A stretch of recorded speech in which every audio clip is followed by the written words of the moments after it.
Today we're going to talk about what works and doesn't work on eBay and show you why.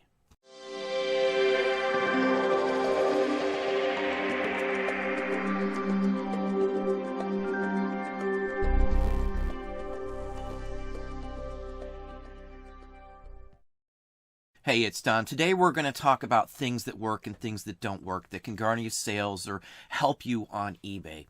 Now, anything that I do costs me time, costs me labor, which costs me money. So whatever I plan on doing in my business, I always try to make sure that it's actually making me money. Or if at the best, saving me money. If it's going to save me money, I'm fine with doing something. I don't care what it is or anything like that. As long as it's able to be done and it's legal, it's okay with eBay standards, I'm going to go ahead and try it. And we'll see what happens from there. So I never just go out on a whim and just start doing a bunch of stuff unless I know it works. I'll test it. I'll do limited tests on items, everything I do.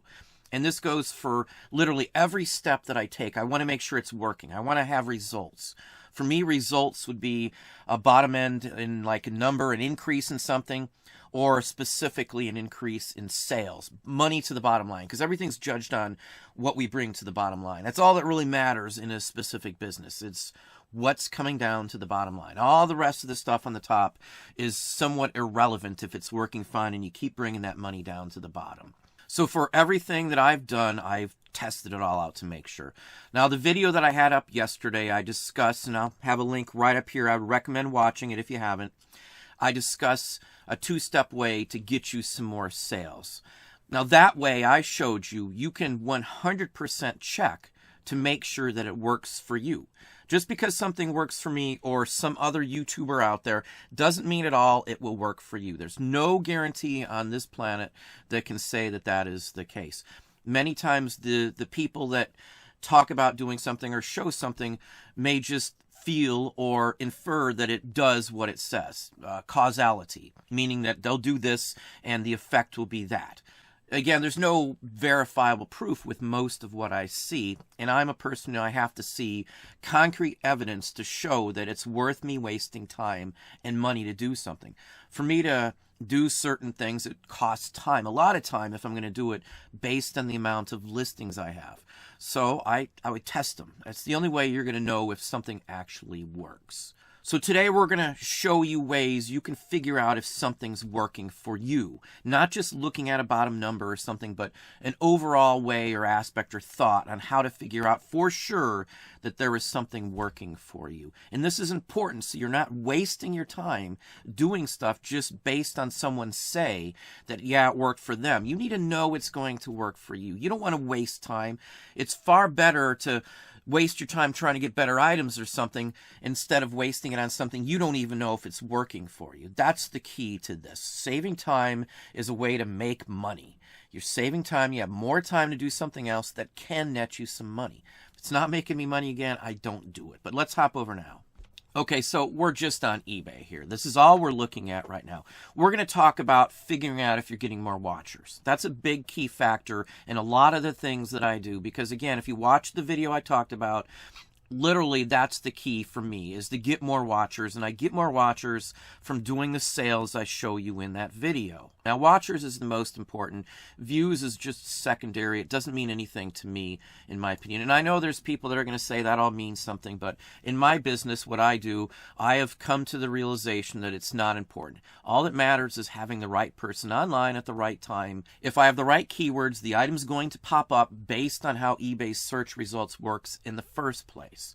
So we'll go into a few different things here, but the most important aspect is seeing how many watchers you have. But write those totals down. So let's say before you start something like the two-step process I show in that video, you write down how many watchers you have. You do the process, you put the items on sale, you come back in the next day, 24 hours later, and you count how many watchers you have. You write that down. And that is one way to at least show that there's watchers coming from that. It's instant, it's overnight. And for us, it's like 40-50% on some cases. I'll have that many more watchers on my items. Just like that, just from doing that step I show you in that video. So for me, I can do that every time. It's not a one-off situation. Every single time, and I don't just mean once once in a while or partially or sometimes. Every single time I've put a chunk of my store on sale, even if it's a small amount, I always get more watchers. The amount of raise, of increase in watchers is always there, and it's always marketable, and it's always more than other stores that we have that I compare stuff to. So it's not just a random event, it's tied to what I do. Watchers are there because they see the items that are on sale, and it increases mine greatly, and I do mean greatly. So stuff like that I can track. Every time I do this, I keep track of before and afters. So let's say I've got 400 watchers on all my items in my store, 400 items that are being watched. Today, I put stuff on sale tonight. Tomorrow I come back in, and all of a sudden I've got 600 to 650 watchers overnight. That's like a percentage that happens most of the time, these large chunks of increases in watchers. And that does increase the amount of offers to watchers that I can send. It's a bonus for this. It works. It does show the results every single time I do it. So we have a ton of watchers, though, across the board, and that does help us to be able to send out a ton more offers to watchers. The whole point in most of what we do lately, these tricks and techniques that we're doing, is to get more ability to send more offers to watchers, because that's where a good chunk of change comes in these days. That's the easiest way to flip this on your behalf and give you the option to be able to reach out to these people. That's key to being able to do this. Again, I've already done some today. I did just a couple dozen. We've been doing them every few hours, and I still have another 59 offers to watchers that I can send. Every time you do it, write it down and see what actually works for you. Figure out the causality yourself. Don't just assume that one thing means the other is happening. Let me give you a perfect example of this. Let's say wherever you're living, somebody moves in next door who has a dog. And that dog barks every day from 12 o'clock till 2 o'clock, every day, day in and day out, since that person moved in. And one day it's raining and that dog isn't barking. Now the next day it's raining again and that dog isn't barking either.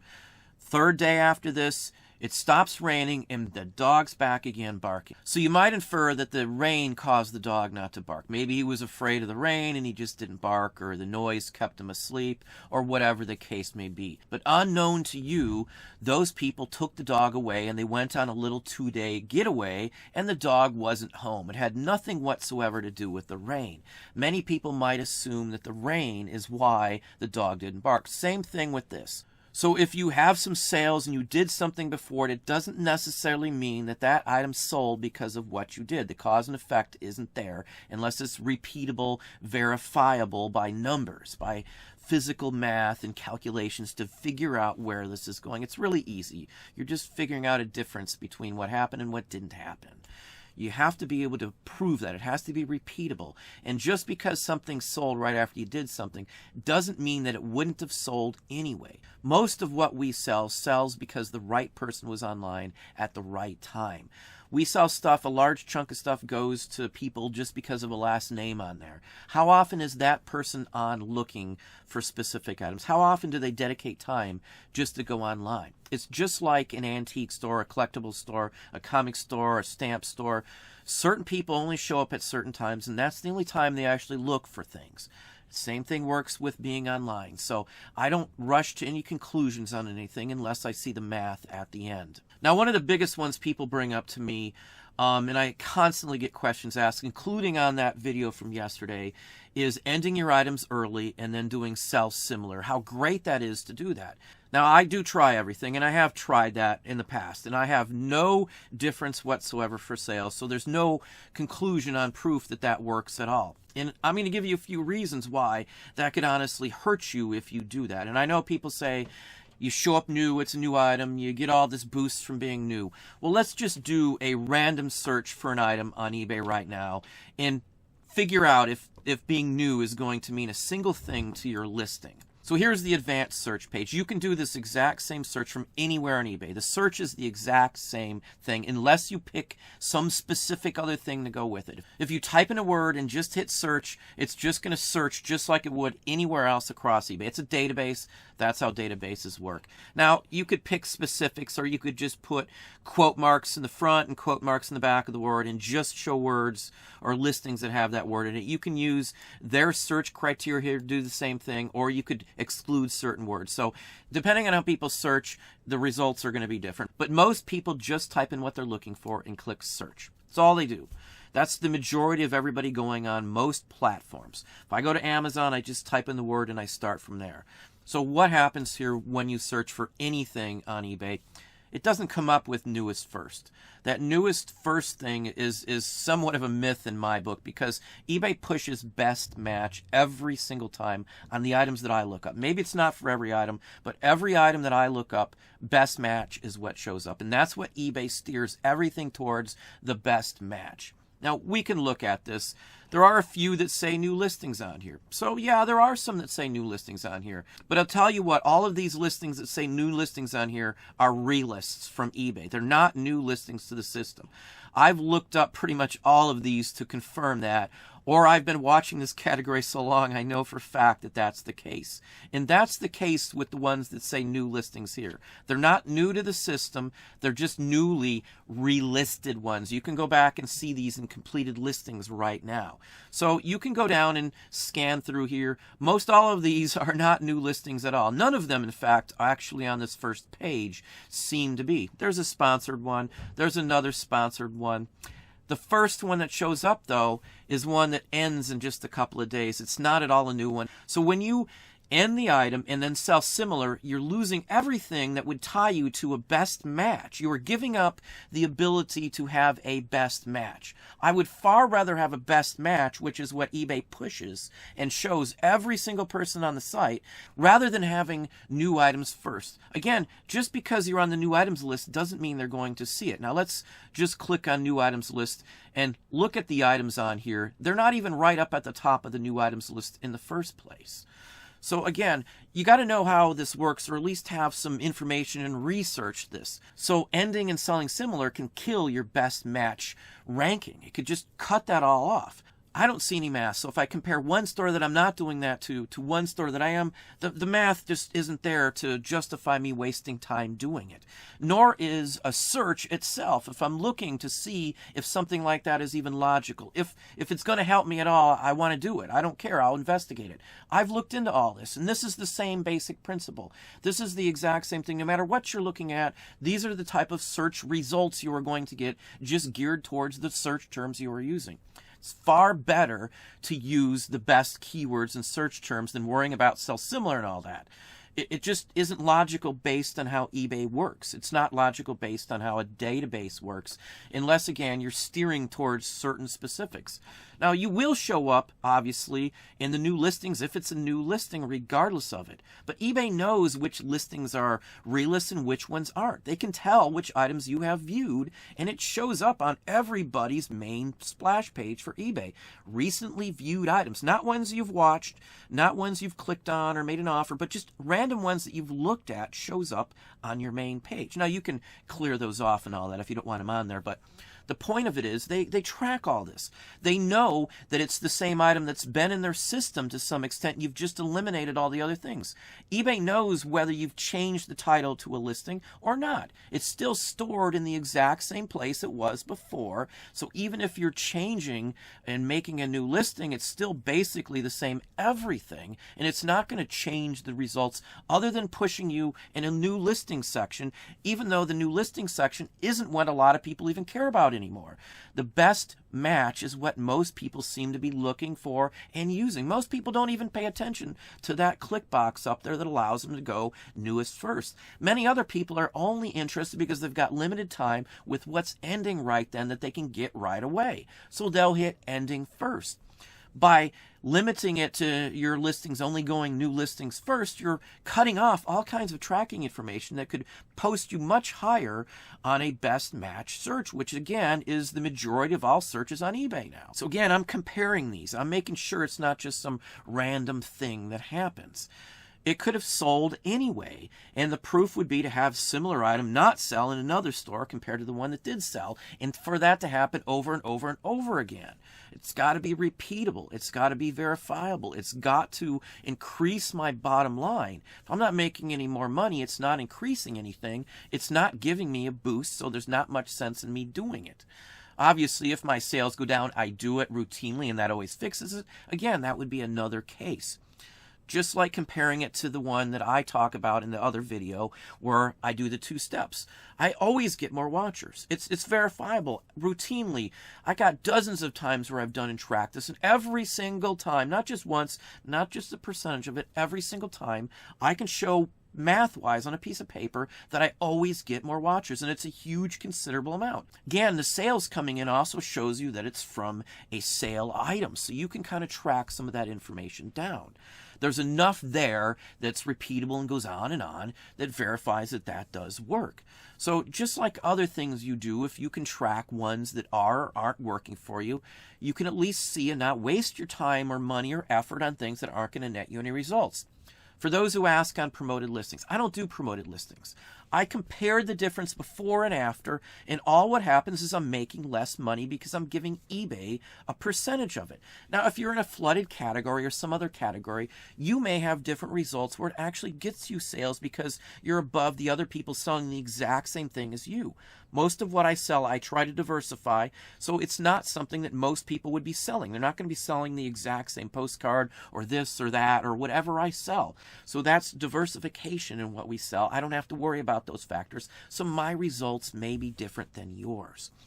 Verify everything. Most anything that's out there, there are some good surefire ways to verify whether it's bringing any more money down to the bottom line or you're wasting money on time it took you to do that. And that way you can verify if you're losing money through loss of time it took you to do that or through loss of revenue because now you're not showing up in the best match anymore because all the information tied to pushing you to a best match wasn't there anymore. Now, another thing that I'm looking at, and I've noticed too, is stuff shows up at the top, even if it hasn't sold and it's been repeating on eBay for a very long time, if the keywords are right. Best match doesn't necessarily mean that the item's always going to sell. It could mean that everybody who looks at that thinks it's a neat item and looks at the listing, hence it has more traffic to that item. So it may be a best match, and it may have been up for a very long time. If you don't know how best match works, you may be missing that aspect of it. It doesn't necessarily mean that it's a brand new item or anything else other than that. It doesn't mean that it's just something popped into the system. It's something based on criteria, and it does take time to build that up. Even on a Google or a Shopping or Chrome or anything like that, it takes so long for your items to show up and rank. So if you kill all that information, you're killing the opportunity potentially to show up on best match again, which is what eBay uses for anything. So figure out the best way to track it. Keep some track. Have a baseline to compare it to. With us, with 2 stores, one store is a baseline I don't do something to. The other store is a store that I do something to. So I can compare the action from one store with an action in another store. And I can see, yes, the one that I did something on, it happens every time in that store, but nothing changed in the store that I didn't do that action on. Cause and effect, causality is what matters.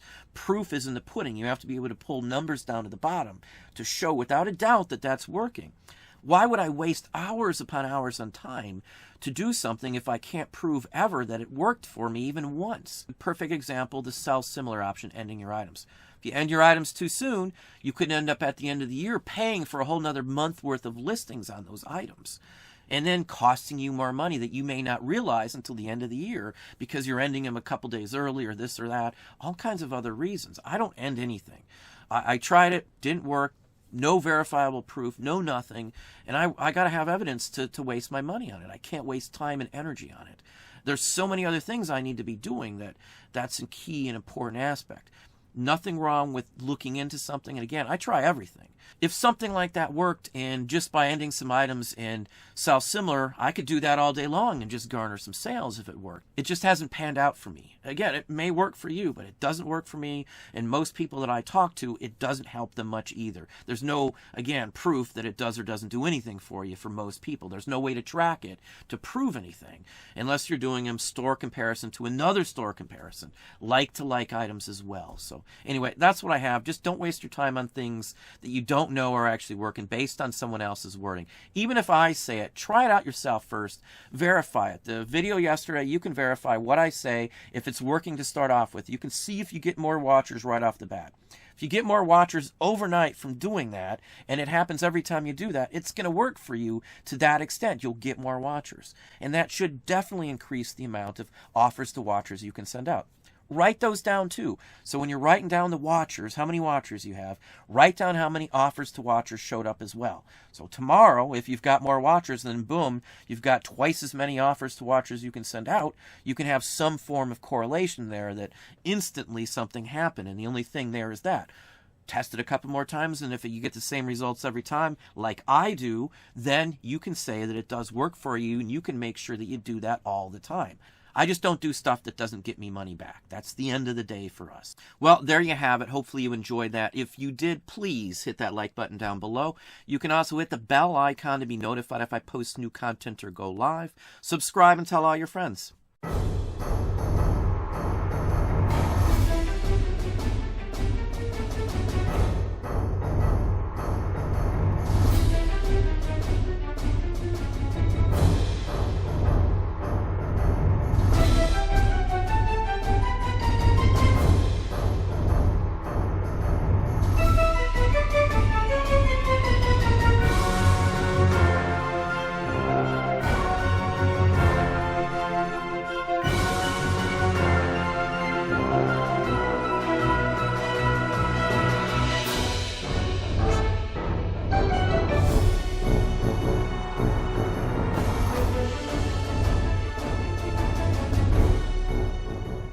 Someday our bodies will thank us for this workout, sir.